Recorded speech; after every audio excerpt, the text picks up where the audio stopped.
Então, o que é que está em questão ali? Será a verdade? Né? O juiz está procurando a verdade acerca dele mesmo? Ou, se é que se pode... E é possível falar disso, né? De verdade, né? Uma verdade que, no entanto, não é atingida pela ascensão que ele julgava, né, praticar, nem por transcendência, nem por nenhuma espécie de elevação, né, mas talvez por esse desmoronamento da personalidade, por essa queda, né, das aparências na direção de uma essência sombria, né, uma imagem que se desfaz, certezas que se dissolvem, né, como se houvesse uma inversão. O juiz vivia numa aparência elevada, né? Ou seja, a bondade, as ideias, o inteligível, a norma, tudo estava ali, né? Se fosse um mundo platônico, seria o mundo das ideias, o lugar mais elevado, né? E, no entanto, são as aparências, né? Onde está a essência? Onde está a verdade? Talvez embaixo, né? No terra-terra, no lugar que tradicionalmente seria o da aparência, né? Ali é que está onde ele pode propriamente se encontrar, não é? E isso, então, de novo, essa luz, esse jogo, né, de luz e sombra que no Camus é importante, né?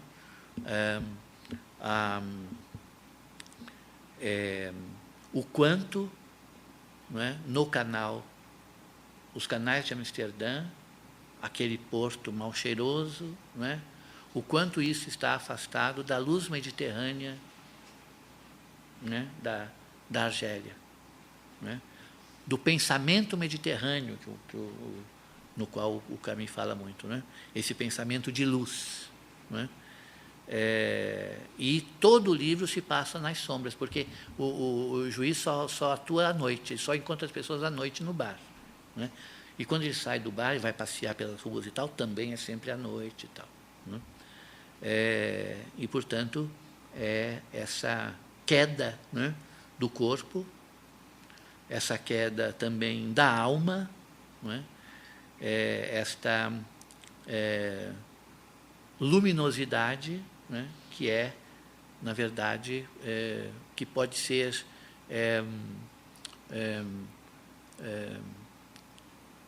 que pode se tornar o contrário de si próprio, como o calor e a luminosidade da de Orã tornou-se a peste, tornou-se maléfico, não é? Para os seus habitantes. Mas seria provavelmente um pouco mais preciso do que isso afirmar que o juiz opta pela sua própria queda. De certa maneira, ele optou pela sua própria queda. E a única maneira de se falar em verdade é essa, né?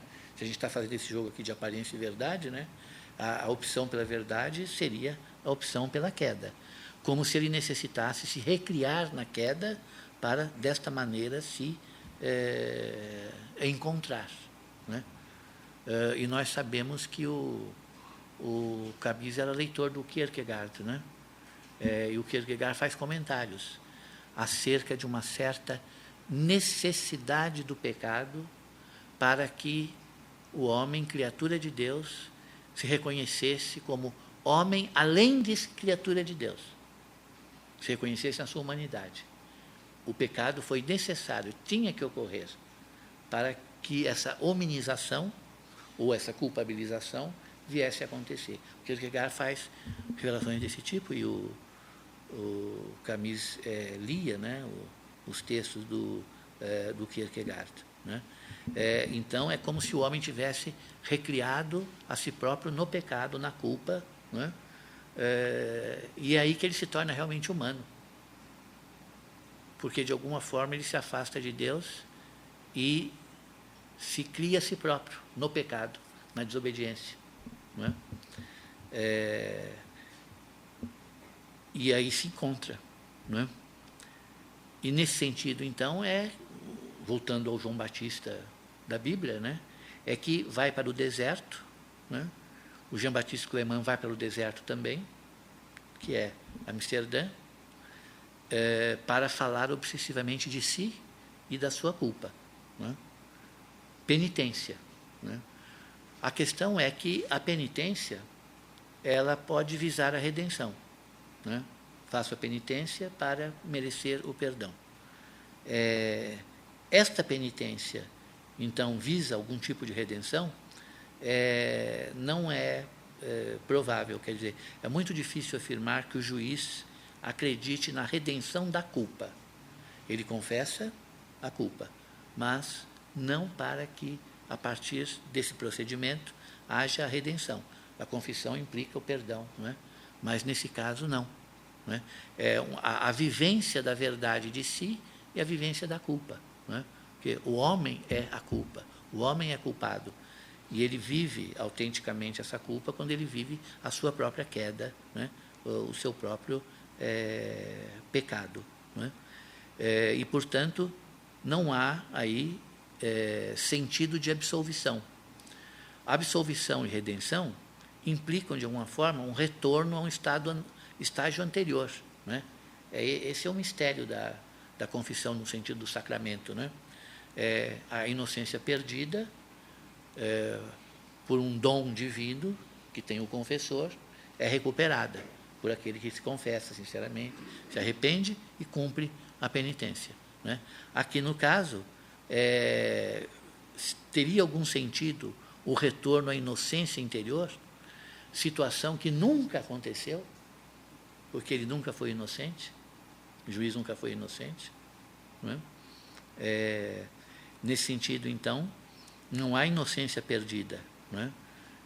Não há uma vivência anterior de um estado primordial de inocência ou de justiça, porque tudo aquilo que aparentemente era justiça era uma grande representação que o juiz fazia da sua vida, não é? E que a sua consciência negava de modo surdo, de modo, não é? Imperceptível, até que veio à tona. Não é? Há um artigo de um autor que ele faz parte daquele Centro Albert Camus, lá de Paris, né? Ele chama Philippe Granarolo, né? E o texto dele chama A Queda de Camus, La Chute de Camus, né? E ele compara o exercício dessa alteridade, né? A relação que o juiz tem com o outro, né? O que o ouve, né? Com o que o Sartre diz no Ser e o Nada acerca do outro também, da intersubjetividade, né? E esse autor faz notar, então, uma diferença importante. Para Sartre, né, o sujeito, primeiramente, vive a liberdade do seu olhar. Né? Olhar o outro é dominá-lo, é a posição do senhor. No caso lá daquela dialética do rei, o senhor e o escravo. Né? O senhor olha o escravo. Isso simboliza o domínio, né? O senhorio sobre o outro. Então, quando eu olho o outro e o identifico a partir de mim mesmo, eu sou o senhor, estou na posição do senhor. Meu olhar o domina, meu olhar o submete. Né? Mas, quando esse que olha se vê sob o olhar do outro, o Sartre desenvolve, né, essa dialética, aquele que olha também pode ser olhado. E ele pode ser olhado olhando. Não é? E essa situação, então, gera, do ponto de vista dialético, esse compromisso entre o domínio e a subordinação. Ao mesmo tempo em que eu estou olhando o outro e ele está submetido a mim, outro me olha e me submete. Né? Então, isso que o outro vê. O que ele vê? Né? O que o outro vê? Eu não posso controlar o que o outro vê. Mas aquilo que o outro vê, ele vê como sendo eu. Né? E isso me escapa ao meu controle. Não é? Talvez o outro me veja melhor do que eu a mim mesmo. E quando eu me vejo olhado por ele, eu me sinto fora de mim. Ele está me olhando, mas eu estou fora de mim, porque eu sou o olhar dele, eu sou aquele que ele está olhando. Eu não sou eu mesmo, eu sou aquele que ele está olhando. E talvez esse seja eu. Esse que ele está olhando, esse pode ser eu. Não aquele que eu me sinto, mas aquele que o outro olha. Esse é que pode ser eu. Eu fico nessa dúvida. E, portanto, essa exterioridade me fragiliza. Né? Quem eu sou? Eu sou aquele que é constituído pelo olhar do outro, né? Então, com isso, eu saio fora, né, daquilo que já foi chamado a fortaleza do cogito. O cogito é uma fortaleza, você está encerrado, bem posto, naquela afirmação, né, definitiva, né? Eu sou, eu existo, né? E você está, então, ali protegido por essa segurança que só o sujeito pode dar a si próprio. Por quê? Ele coincide com ele, está dentro dele. Mas quando ele está fora, ele perdeu tudo isso, não é? Ele está, então, sob o domínio do outro, ele está frágil, não é? Está exposto, não é? Então, no livro do Camus, essa exposição de um sujeito que já não está mais na fortaleza do cogito, mas está exposto fora de si, aparece nessas situações. Então, o Granarolo interpreta assim: ouvindo o corpo que cai e ouvindo os risos. Quem ouve os risos? Ouve um riso aquele que está fragilizado fora de si, exposto ao riso do outro, que pode ser, inclusive, dele próprio. Não é? Então, esses risos que o juiz ouve, né, que o expõe, não é, ao outro ou a si mesmo, e aí, então, o que faz o juiz? Ele toma a frente, não é? A expressão é prendre le devant. Ele vai para a Holanda, ele abandona tudo, ele não espera que o outro lhe diga, ele se expõe. Então o outro poderia vir e dizer para aquele que está fora de si, né, tudo o que ele é, mas ele não espera isso. Ele mesmo já vai, né, se encarregar dessa mesma tarefa justamente passando, portanto, dessa situação de estar fora de si para a situação de procurar dentro dele aquilo que o expõe. Aquilo que o expõe está dentro dele. Ele saiu de dentro dele e se expôs. O outro poderia se aproveitar disso, ele nem vai esperar que isso aconteça. Ele mesmo vai voltar para dentro de si, mas agora, depois de se ter exposto. Ele volta para ele mesmo, mas depois de se ter exposto, é outro que volta, não é aquele que vivia na segurança desse cogito, não é? Que ele cultivava dessa forma representativa, essa representação de si, não é? Então, ele não precisa esperar que o outro julgue, né? Até porque ele é juiz. Então, ele vai, né, exercer, afinal de contas, a sua função, né?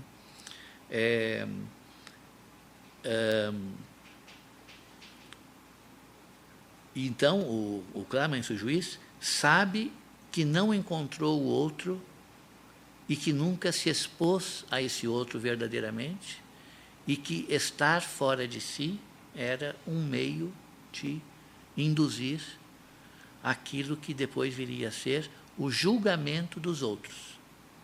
Você pode induzir o julgamento dos outros, é o que ele fazia. O que faz o advogado habilidoso? Leva o júri a julgar conforme ele quer, né? Leva o juiz a julgar conforme lhe seja mais conveniente, né? Então, o Clamence fez isso a vida toda. Então, ele não vai agora ser julgado pelos outros. Ele não vai exercer mais essa habilidade. Ele vai ser julgado por ele mesmo. E, ao ser julgado por ele mesmo, assumir essa condição, ele não vai induzir. Vai haver um julgamento verdadeiro. Ele não vai induzir a si próprio como ele induziria o juiz. Cair na dele, né? Ele não vai fazer isso com ele mesmo. Então, agora sim é que há um juízo, agora sim é que há um julgamento, né? E que se repete nas narrativas e nessa atitude que ele assume perante os outros, né? É nesse sentido que ele confessa, que ele se acusa, né? E aí a presença do outro fica mais clara, então. Não é para o outro. Por isso que o outro não precisa falar, né? Ele não está se acusando para o outro, não está se expondo ao outro, né? Ele está fora de si, ele não é mais aquele que ele era na fortaleza da sua interioridade, mas ele está se expondo a ele mesmo, né? É ele mesmo que vai ser o encarregado de julgar, né? Ele vai, então, reafirmar cada vez, não é, esse juízo que ele pôde formar de si, perante o outro, mas não interessa o que o outro pensa. Não é? Interessa é o juízo que ele próprio formou sobre o testemunho do outro. Não é? Isso não quer dizer que o juiz se sinta aí de uma... Digamos, nós falamos há pouco em redenção. Não é? Então, assumiu a culpa, se expôs, mais ou menos sabe quem ele é, quem ele era, e agora qual é a situação? Talvez mais confortável, mais autêntica, não é? Mais verdadeira? Não é? Não. Porque justamente esse conforto da remissão, né, da redenção, só poderia se verificar se houvesse aquela volta à inocência presumida, que nós já vimos que não pode acontecer. Não é? Então, ele é duplamente atormentado pela falsidade que ele viveu e pela verdade que ele vive agora, depois que ele, não é, descobriu e recompôs a sua própria figura. Não é? E, nesse sentido, é o mal-estar que o atormenta. Ele descreve esse mal-estar, ele é muito erudito, quando ele fala para o interlocutor de uma cela que os medievais inventaram. Era uma cela em que você não podia nem ficar de pé nem deitar. Ela era dimensionada de tal forma que você não podia deitar porque não cabia. E não podia ficar de pé porque também não cabia. Né? Então, ele diz o seguinte, a inocência é poder espreguiçar. Espreguiçar. Aquele que não consegue, então, isso, ele é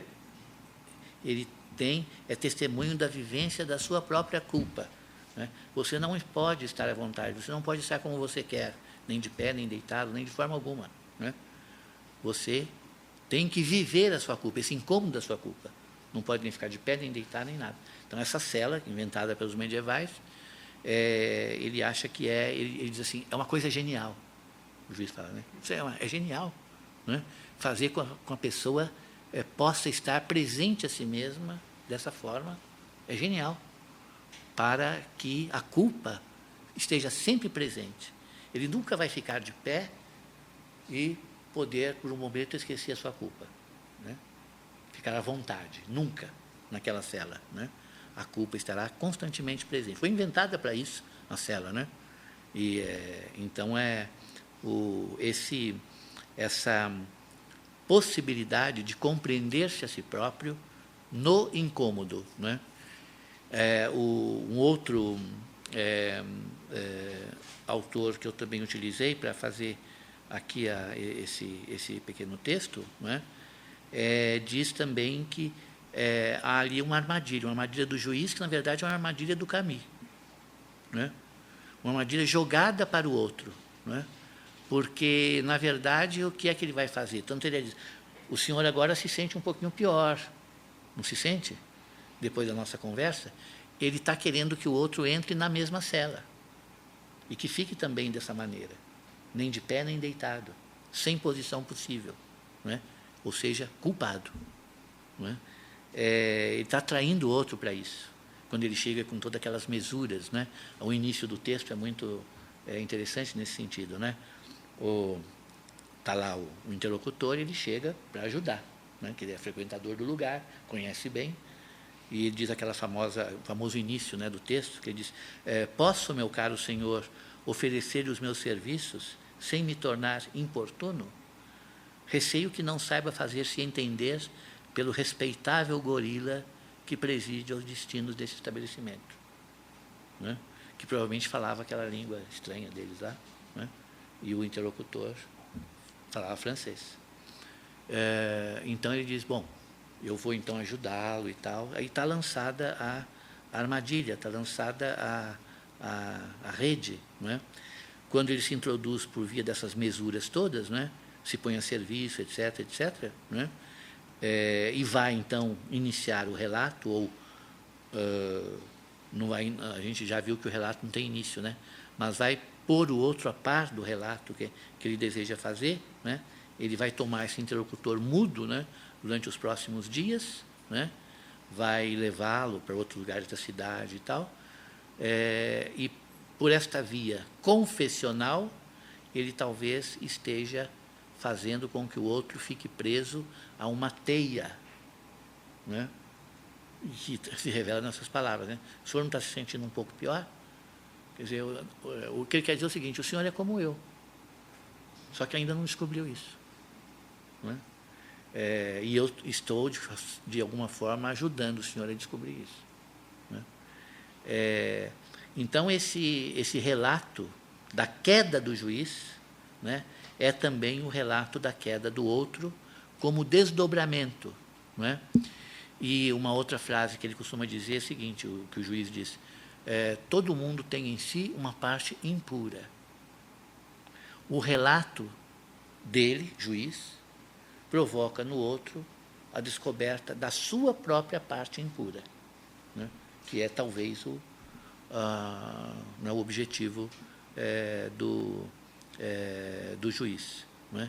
A partir daí, então, é que esse desdobramento do relato e daquilo tudo que o juiz diz, não é? É a formação dessa consciência, não é? Dessa consciência consciente de si. Ou seja, o sujeito tem consciência de si, não há dúvida nenhuma. Mas é preciso que o sujeito chegue à consciência desta consciência. O juiz sempre teve consciência de si, porque é impossível viver sem isso. Mas houve um momento em que ele tomou consciência dessa consciência e viu o que ela era, né? E é nesse sentido que o outro tem que fazê-lo também. Porque a queda é essa duplicação da consciência, a perda da espontaneidade, né? O que a serpente faz? A serpente faz a Eva e o Adão refletirem, né? Eles estão lá naquela espontaneidade e tal. Não, veja bem, por que ele não quer que você coma da árvore? Né? Porque vocês vão ficar sábios, vão conhecer, etc., vão igualar o poder que ele tem. Eles começam a refletir. Ah, bom. Tá. E, então, essa consciência da consciência, essa perda da espontaneidade, que é a perda da pureza, né? Ela é uma ascensão à reflexão e que é a queda, né? Então, aí também está a subversão do Camus, né? Quando a pessoa reflete sobre si mesma e deixa aquela espontaneidade da vida imediata, ela fatalmente perceberá que ela é culpada e que ela está em regime de queda, né? A reflexão leva a isso quando ela se dá desse tipo aqui, de uma confissão, não é?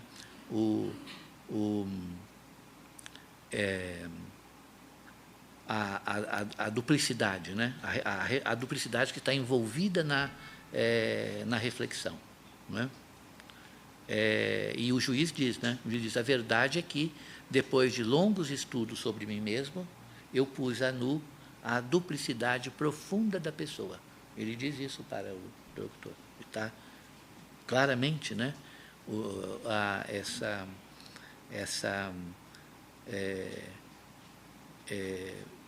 Essa acusação, que é geral, né?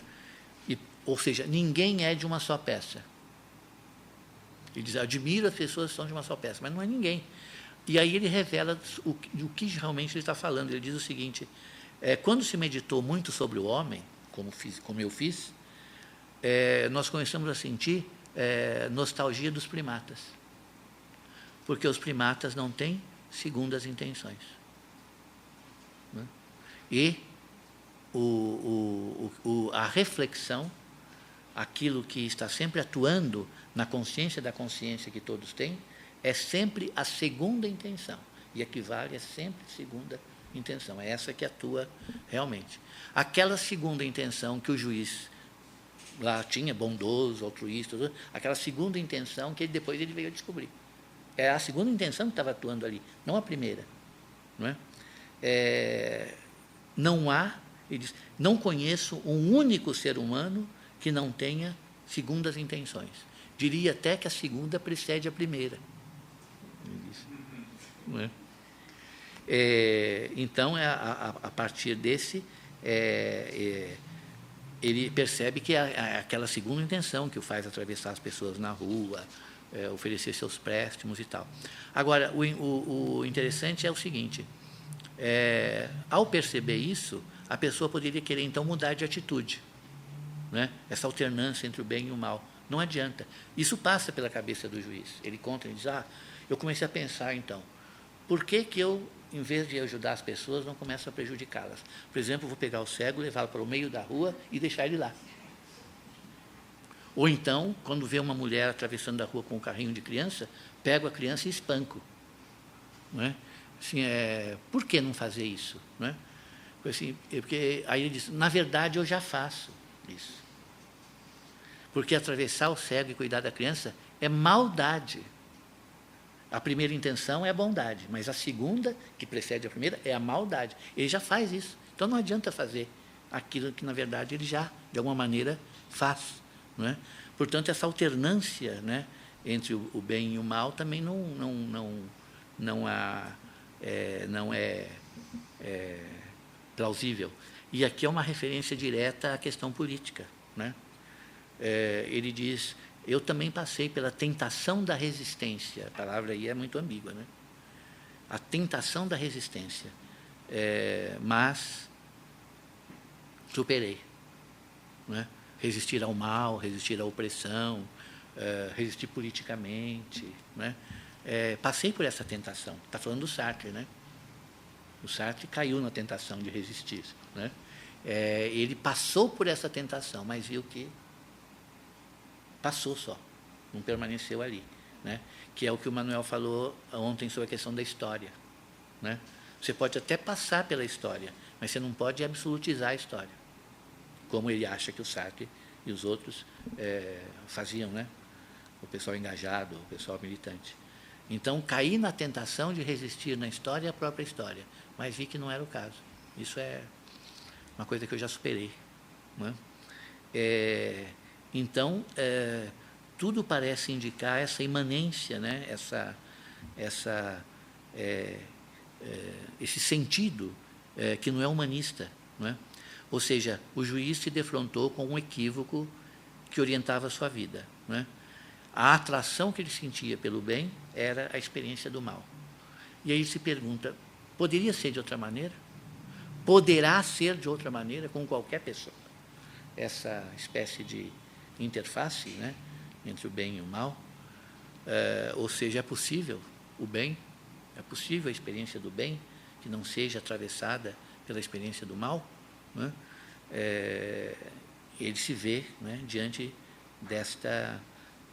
por isso que ele acha inócuo, né, deixar de praticar o bem para praticar o mal, porque a interconexão entre os dois já está dada, né, de alguma maneira. Né? O bem e o mal constituem, então, uma certa duplicidade, né, na qual o ser humano se debate, né? Sem que seja possível ir além disso. Quer dizer, não é possível ir além do bem e do mal. Então, o Kabir leu Nietzsche, mas ele aparentemente não defende essa tese. Não é possível ir além do bem e do mal. É possível ficar se debatendo nessa duplicidade, mas não é possível superá-la. Não é? Bom, diante disso, falou-se em niilismo, não é? O caminho seria niilista e tal. Não é? E, de fato, o absurdo e o nada têm uma coisa em comum. Né? A gente pode dizer que o absurdo é a ausência de sentido, o nada é a ausência de realidade. Né? No entanto,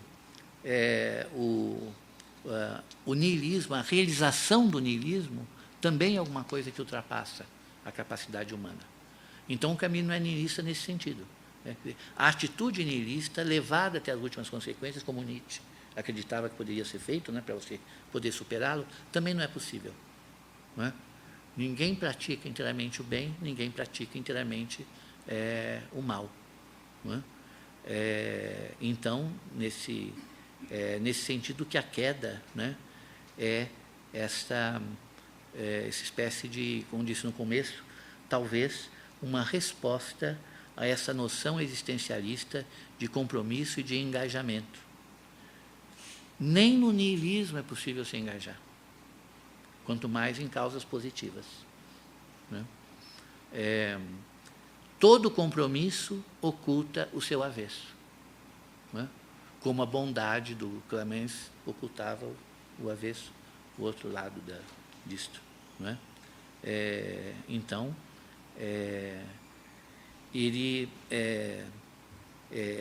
esse descompromisso, essa superação da tentativa de resistência, né? Não é propriamente ausência de convicções, né? É uma profunda desconfiança das próprias convicções. Ou seja, como o processo de encontro de si começa com a desconfiança de si. E como começou a desconfiança de si? Desconfiança da justiça, da bondade, do altruísmo, de tudo aquilo que ele fazia, né? Então,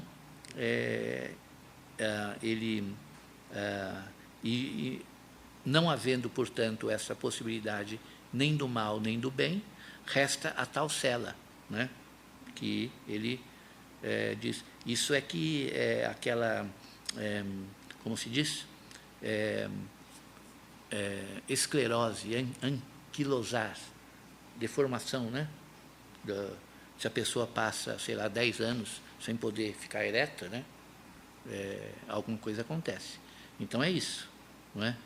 Ele diz, esse é o estado, né, em que ele se encontra, né, ele, o juiz, né, e, a partir daí, essa cela, que é uma representação do inferno, né, ele diz, então, eu estou aqui, no inferno, esperando os recém-chegados, para relatar a eles a minha história, né, e fazê-los, então, participar do inferno, que eles já estão, onde eles já estão sem saber, né?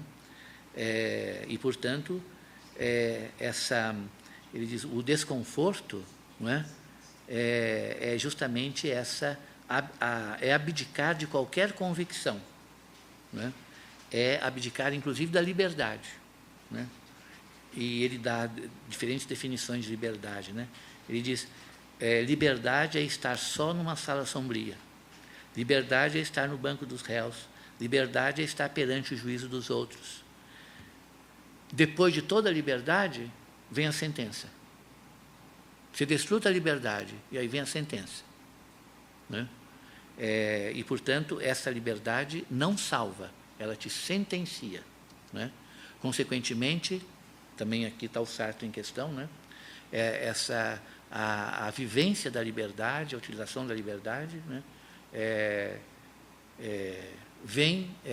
coroada, por assim dizer, né, pelo julgamento. Aquele que foi livre receberá a sua justa sentença, né?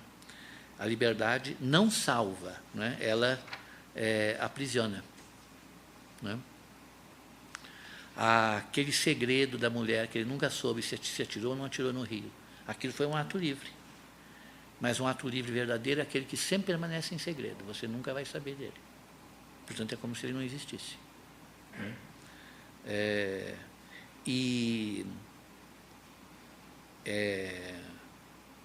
E a liberdade está nisso, né? A liberdade está nesse caso da morte. O que é aqui uma insinuação daqueles que, em nome da liberdade, matam, que era a polêmica dele, né, lá contra a União Soviética e tal. Então, agora, liberdade supõe verdade, né? O que é feito da verdade? Aqui, então, é onde eu vou parar, porque aqui teria que haver um desdobramento de uma segunda etapa de leitura, que teria que decifrar o seguinte, né? O juiz diz o seguinte, verdade são 3 coisas, né? Há aqueles que preferem não ter nada a esconder e serem obrigados a mentir. Há aqueles que preferem mentir a não ter nada a esconder, né? Eu acho que eu errei a leitura, né? Aqueles que preferem não ter nada a esconder a serem obrigados a mentir. Uma categoria. Aqueles que preferem mentir a não ter nada a esconder. E, finalmente, aqueles que amam ao mesmo tempo a mentira e o segredo. Ele diz, deixa a sua escolha saber em que categoria eu estou. Para prateleiras. Deixa ao seu critério me colocar uma dessas prateleiras aí. Né? E é isso que a gente teria que fazer numa segunda, né, etapa da leitura, que poderia, então, constituir de forma mais completa isso que eu chamei no título do texto da poética da queda, né? Que é, ao mesmo tempo, a poética do livro, né, do texto, e a poética da queda enquanto fenômeno, né, enquanto atitude, enquanto procedimento humano. Não é?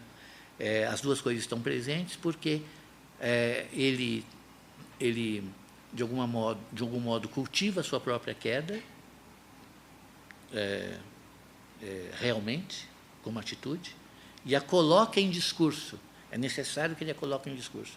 E ele faz isso deliberadamente, várias vezes, e assim por diante. Né? Isso é que expressa uma poética da queda, né? Para nos colocar em questão. Como é que nós somos colocados em questão? O juiz, além de tudo que ele fazia lá de equívoco, e era também receptador de coisas roubadas. Né? Então, houve lá um roubo famoso de um quadro, e o título do quadro era Os Juízes Íntegros, né? Cena de julgamento, né? Os Juízes Íntegros. Né? O dono do bar, que era também uma criatura meio equívoca, né? Teria roubado o quadro, ou comprado o quadro, e o juiz comprou dele. Está lá na casa. Ele disse para o interior, quando você for lá, você vai ver. Está lá o quadro.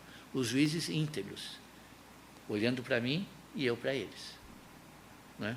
Para justamente colocar em questão, né, nessa interlocução, a integridade, essa integridade que o quadro representa, né, e que ele, né, julgou praticar durante algum tempo, e que agora é uma lembrança irônica na parede. Ainda mais porque é roubada, a polícia está procurando, mas não acha o que está na casa dele. Né? Então, a partir daí, configura-se toda é isso que eu estou chamando de poética da queda. Né? Esse delineamento que, ao mesmo tempo, existencial e literário, né, daquilo que se pode entender como sendo, então, a queda. Né? É isso que eu tinha para dizer para vocês.